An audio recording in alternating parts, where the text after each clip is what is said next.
સુરતની લાજપોર જેલના લોકરમાંથી ચોરીની ઘટના બની। જેલના લોકરમાંથી મોબાઈલ ફોન ચોરાયા।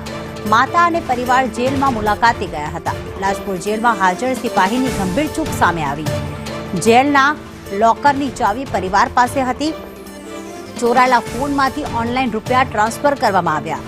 ઓનલાઈન 4,000 ટ્રાન્સફર કરી લેવાયા। 20,000નો ફોન અને 3 રોકડ રકમની ચોરી કરવામાં આવી છે। સચિન પોલીસે માત્ર અરજી લીધી સંતોષ માટે। સુરત શહેરમાંથી પ્રથમવાર એક વિચિત્ર ચોરીની ઘટના બનીને સામે આવી છે। વિચિત્ર એના માટે બોલી રહ્યું છે કારણ કે ચોરી લાજપોર જેલના પ્રમાઇસીસના અંદરથી થઈ છે। આ એક પરિવાર દેખાઈ રહ્યું છે।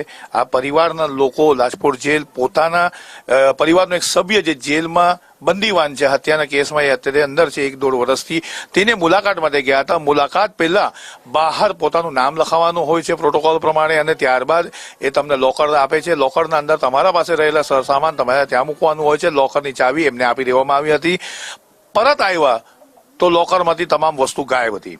ટીનાબેન, પહેલે તો એ પૂછીશ, તમે જેલ કેમ ગયા હતા, કોને મળવા ગયા? મારા છોકરાને મળવા ગયા હતા। કયા કેસમાં થશે?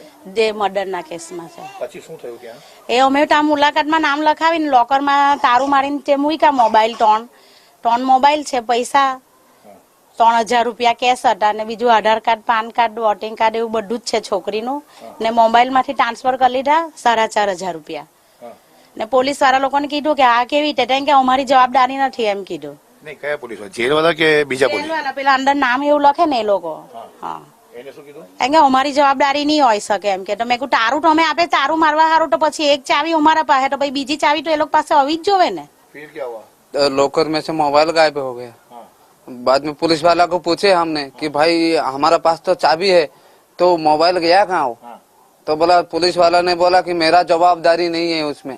આજ કર્યું છે અને સૌથી મહત્વની વાત છે કે ચોરી જે થઈ છે, એમના જે પૈસા હોય તે ડિજિટલી ટ્રાન્સફર થયા છે, એમના મોબાઈલ હોય તે જેલના પ્રમાઇસીસના અંદર આવેલા લોકરમાંથી જે ચાવી એમના પાસે હતી અને તેમ છતાં હજુ સુધી એમની કોઈ સત્તાવાર ફરિયાદ લેવામાં નથી આવી। અને સાથે જ જેલ પ્રશાસને પણ આ બાબતે કંઈ પણ બોલવાનું હાલ માની લીધું છે કે અમારે અત્યારે કશું બોલવું નથી, વિવાદમાં આવવું નથી। પરંતુ આ પરિવાર ખુલીને એના માટે સામે આવ્યું છે। ગરીબ પરિવાર છે, બહુ મહેનતના પૈસેથી એમને આ પોતાના મોબાઈલ વસાવ્યા હતા અને એ મોબાઈલ જવાના કારણોસર અને ડિજિટલી એમના જે રૂપિયા ટ્રાન્સફર થયા છે તેના લીધે ખોલીને સામે આવ્યા છે। કેમેરા પર્સન ભૂષણ ચૌધરી સાથે